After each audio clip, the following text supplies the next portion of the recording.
Logo na primeira reunião do Conselho de Ministros foi resolvida a expedição a Roma que concordou-se, seria feita a revelia da Assembleia Nacional, da qual seriam arrancadas as verbas necessárias sob falsos pretextos. Assim começaram burlando a Assembleia Nacional e conspirando secretamente com os poderes absolutistas do estrangeiro contra a República Romana Revolucionária. Foi do mesmo modo e por meio das mesmas manobras que Bonaparte preparou o seu golpe do 2 de dezembro contra o Legislativo Realista e sua República Constitucional. É preciso não esquecer que o mesmo partido que formou o Ministério de Bonaparte a 20 de dezembro de 1848 constituía a maioria da Assembleia Nacional Legislativa a 2 de dezembro de 1851.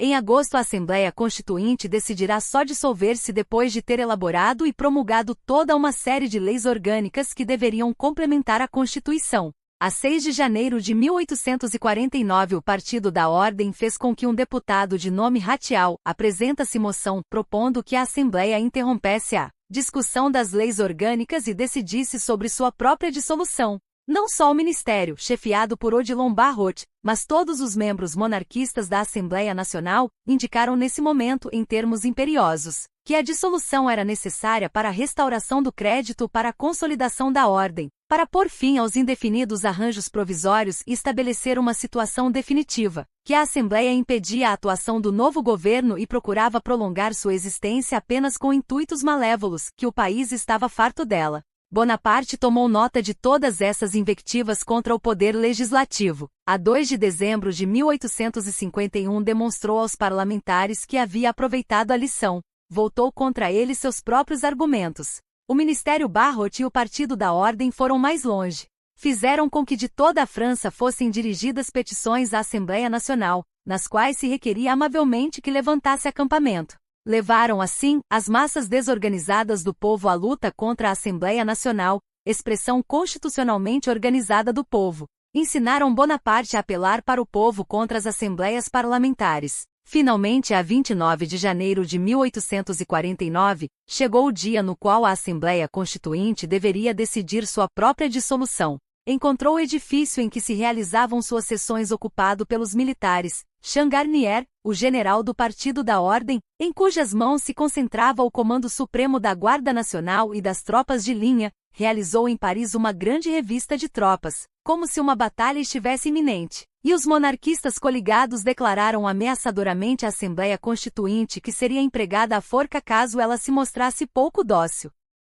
A Assembleia mostrou-se dócil e ganhou apenas o brevíssimo período adicional de vida que negociara, que foi o 29 de janeiro, se não o golpe de Estado de 2 de dezembro de 1851, realizado desta vez pelos monarquistas juntamente com Bonaparte contra a Assembleia Nacional Republicana. Esses senhores não perceberam, ou não quiseram perceber, que Bonaparte se valeu do 29 de janeiro de 1849 para fazer com que uma parte das tropas desfilasse diante dele nas Tulherias e aproveitou, avidamente, essa primeira convocação do poder militar contra o poder parlamentar para evocar Calígula. Eles naturalmente viam apenas o seu Changarnier. Um dos motivos que levaram especialmente o Partido da Ordem a encurtar pela força a duração da vida da Assembleia Constituinte foram as leis orgânicas suplementares à Constituição, tais como a Lei do Ensino, a Lei sobre o Culto Religioso, etc. Para os monarquistas coligados era da maior importância que eles próprios elaborassem essas leis, evitando que fossem feitas pelos republicanos que já se mostravam desconfiados.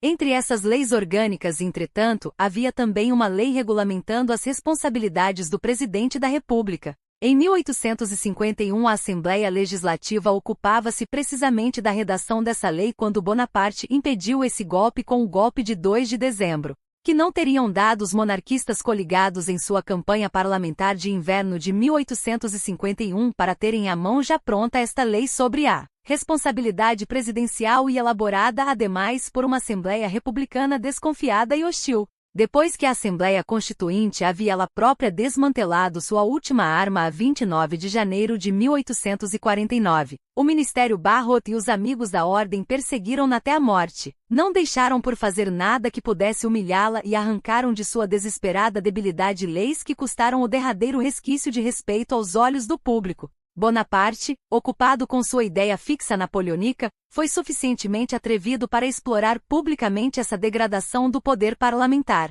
Pois quando a 8 de maio de 1849 a Assembleia Nacional aprovou um voto de censura do Ministério em vista da ocupação de Civitavecchia por Oudinot e ordenou-lhe que reduzisse a expedição romana ao objetivo proposto, Bonaparte na mesma noite publicou no Moniteur uma carta a Oudinot, na qual se congratulava com ele por suas proezas heróicas e, em contraste com os escribas parlamentares, assumiu já a posse de generoso protetor do exército. Isto provocou sorrisos dos monarquistas que o consideravam apenas como enganado por eles. Finalmente, quando Marrast, o presidente da Assembleia Constituinte, acreditou por um momento que a segurança da Assembleia Nacional estava em perigo e, confiando na Constituição, requisitou um coronel com seu regimento, o coronel negou-se a atender, invocou a disciplina e recomendou que Marrast apelasse para Changarnier. Este repeliu com desprezo o pedido, observando que não gostava de baionetas inteligentes. Em novembro de 1851, quando os monarquistas coligados quiseram iniciar a luta decisiva contra Bonaparte, tentaram introduzir por meio de seu célebre projeto dos questores o princípio da requisição direta de tropas pelo presidente da Assembleia Nacional. Um de seus generais, Leflus, subscrevera o projeto. Em vão Changarnier votou a favor da proposta e Thiers rendeu homenagem à previdência da antiga Assembleia Constituinte. O ministro da Guerra, Saint-Arnaud, respondeu-lhe como Changarnier responderá a Marrast, o que lhe valeu a aclamação da montanha. Foi assim que o próprio Partido da Ordem, quando não constituía ainda a Assembleia Nacional, quando era ainda apenas o Ministério, estigmatizou o regime parlamentar, e brada aos céus quando 2 de dezembro de 1851 baniu esse regime da França.